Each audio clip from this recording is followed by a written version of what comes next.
बिस्मिल्लाहिर्रहमानिर्रहीम। Dear students, आज का जो हमारा लेक्चर है वो है मेटालिक बॉन्ड के ऊपर। पिछले लेक्चर में हमने पोलर और नॉन पोलर कोवलेंट बॉन्ड्स को पढ़ा था। मैंने आपको बताया था पोलर क्या। आज हमारा जो है वो जो टॉपिक है वो मेटालिक बॉन्ड। बेटा जैसे कि नाम से जाहिर है, मेटालिक बॉन्ड जो है वो मेटल्स की एटम्स के दरमियान बनता है। ठीक है, इसकी सबसे पहले बेटा डेफिनेशन देखिएगा। A bond form between metal atoms due to mobile electrons due to free electrons is called metallic bond. ऐसा बॉन्ड जो मेटल के एटम्स के दरमियान, जो मेटल्स के एटम होते हैं बेटा वो पॉजिटिवली चार्ज आयंस होते हैं। वैसे तो मेटल्स के एटम के ऊपर कोई नहीं आता, चार्ज नहीं होता। वैसे एटम के ऊपर कोई चार्ज नहीं होता, वो न्यूट्रल होता है। लेकिन जब किसी एटम से इलेक्ट्रॉन्स निकल जाते हैं तो वो एक कैट आयन बन जाता है। ठीक है, तो मेटालिक बॉन्ड के अंदर कैट आयंस बन जाते हैं मेटल के एटम्स। ठीक है, a bond form between metal atoms due to mobile electrons और free electrons is called metallic bond. जो बेटा मेटालिक बॉन्ड है इसके अंदर बहुत सारी थ्योरीज हैं। आपकी किताब के अंदर जो मेटालिक बॉन्ड कैसे बनता है इसकी जो थ्योरी है उसका नाम है, उसको हम कहते हैं, थ्योरी का नाम है इलेक्ट्रॉन गैस थ्योरी। ठीक है, इसको इलेक्ट्रॉन पूल थ्योरी भी कह देते हैं बेटे, और इसको इलेक्ट्रॉन सी थ्योरी भी कह दिया जाता है बेटा। ठीक है बेटा, इसको बेटे फ्री इलेक्ट्रॉन थ्योरी भी कहते हैं। एक ही थ्योरी के बहुत सारे नाम हैं। इस थ्योरी को सबसे पहले बेटे एक साइंटिस्ट थे जिनका नाम था ड्रूट, इन्होंने इसको पेश किया। फिर उसको और ज्यादा एक्सटेंड करके एक और साइंटिस्ट थे जिनका नाम था लॉरेंस, तो लॉरेंस ने इसको पेश किया। पहले ड्रूट ने ये थ्योरी पेश की which is called electron gas theory, electron pool theory या इलेक्ट्रॉन सी थ्योरी भी इसे कहते हैं, या फ्री इलेक्ट्रॉन थ्योरी भी कहते हैं। ठीक है, तो ये ड्रूट ने पेश की, फिर लॉरेंस ने इसको ज्यादा बेहतर करके पेश कर दिया, प्रेजेंट किया अच्छे तरीके से। अब ये थ्योरी जो है वो क्या कहती है, according to this theory, electron pool theory, electron gas theory या इलेक्ट्रॉन, मैं इसको लिख देता हूं, एक ही नाम लिख देता हूं बेटा, इलेक्ट्रॉन पूल थ्योरी। अब इसे पूल क्यों कहते हैं, इसे गैस थ्योरी क्यों कहते हैं, मैं आपको आगे एक्सप्लेन करूंगा। सबसे पहली बात आपको बताता हूं, जो मेटल्स के जो एटम्स होते हैं ना, उनका जो साइज होता है वो बड़ा होता है। मेटल के एटम का अगर आप साइज देखें तो वो नॉन मेटल्स की निस्बत क्या होता है, बड़ा होता है। ये आपके सामने मैंने एक मेटल का एटम बनाया है। अगर आप इसको देखें तो अब ये इनर शेल्स हैं, ये आपके पास इनर शेल्स हैं। ठीक है, और इनके अंदर इलेक्ट्रॉन्स क्या है वो रिवॉल्व कर रहे हैं। ठीक है, इनके अंदर इलेक्ट्रॉन्स, ये आपके पास आउटर मोस्ट शेल है, ये आपके पास के एल एम, ये फर्स्ट कर एन शेल है। तो बेटा ये आउटर मोस्ट शेल है, ये वाला।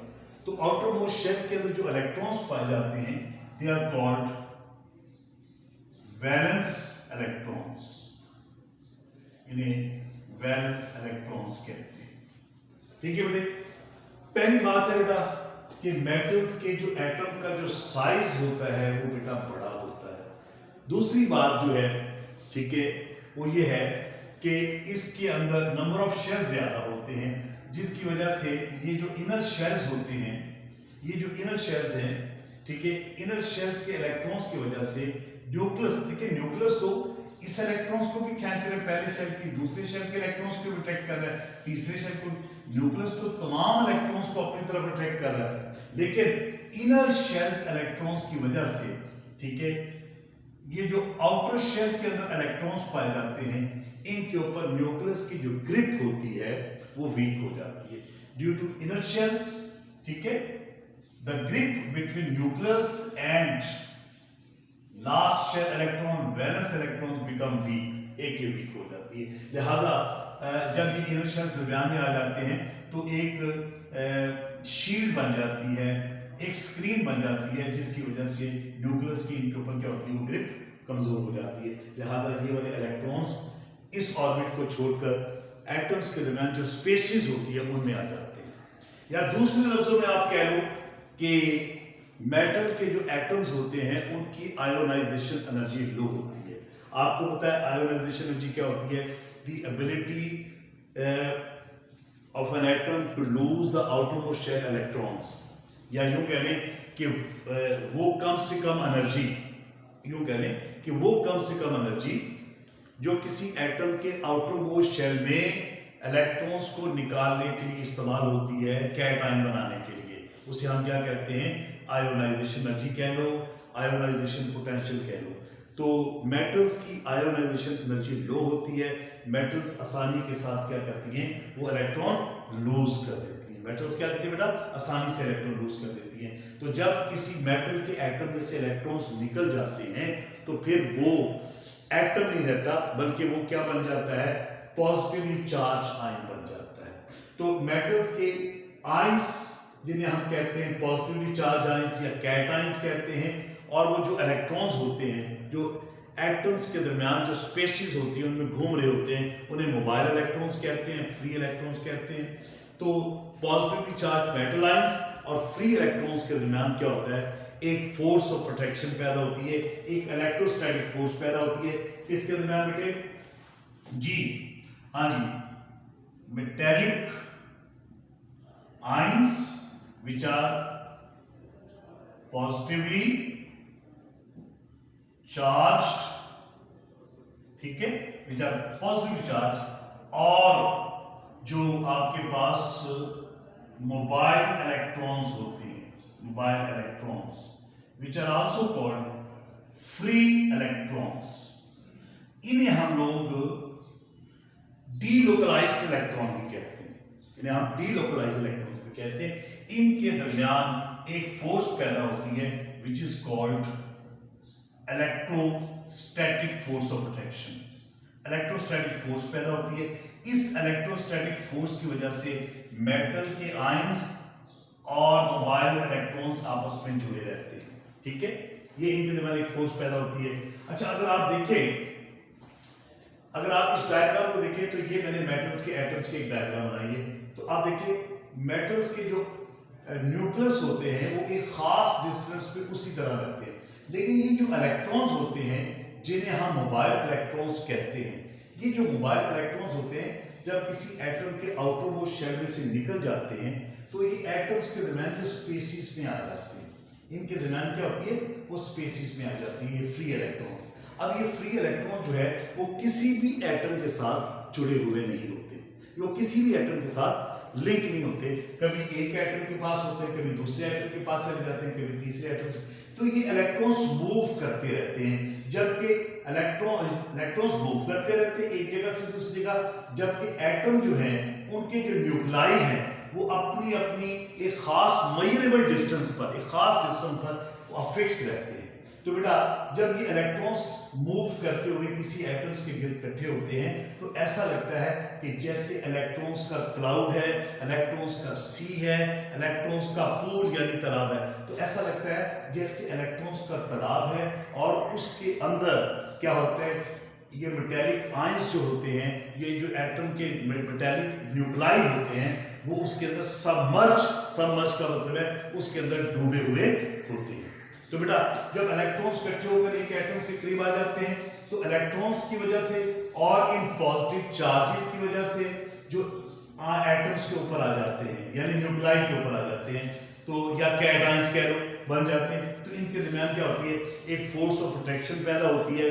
इस फोर्स ऑफ अट्रैक्शन की वजह से ठीक है तमाम एटम्स जो हैं मेटल के एटम्स आपस में जुड़े रहते हैं, ठीक है। तो in this way the bond is formed, metallic bond. इस तरह जो बनने वाला बॉन्ड होता है बेटा उसको हम क्या कहते हैं, इसको हम मेटेलिक बॉन्ड कहते हैं, ठीक है।